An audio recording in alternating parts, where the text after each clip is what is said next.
Mana hammamizda o'zimizga yarasha g'am, tashvish, o'y, fikrlar, o'ylantirgan muammolar bor. Qalbimizni, kallamizni egallagan. Beg'am odam yo'q-da, agar aql hushi joyida bo'lsa-lar.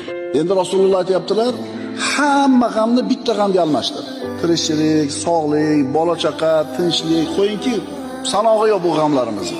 Shu g'amlarda hammasini bitta g'amga almashtirgin. Allohni rozi qilaman degan g'amga almashtirgin. Kafahullohu hamma dunyahu. Kim shunday qilsa, Alloh bu insonni dunyo g'amlariga o'zi kifoya qiladi. Ehtimol kimgadir bu og'ir tuyular. Ehtimol kimnidir tushunishi qiyin bo'ladi. Qanday endi shunaqa qilib qo'ysam ham yo'g'im hal bo'lib qoladi.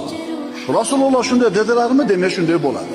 Chunki u zot as-sodiqul masduq bo'lgan zot. Endi sen ishonmayapsanmi? Bu sening muammoing. Endi sening muammoing hal bo'lmaydi. Chunki sen Rasulullohning va'dasiga kelanyapsan.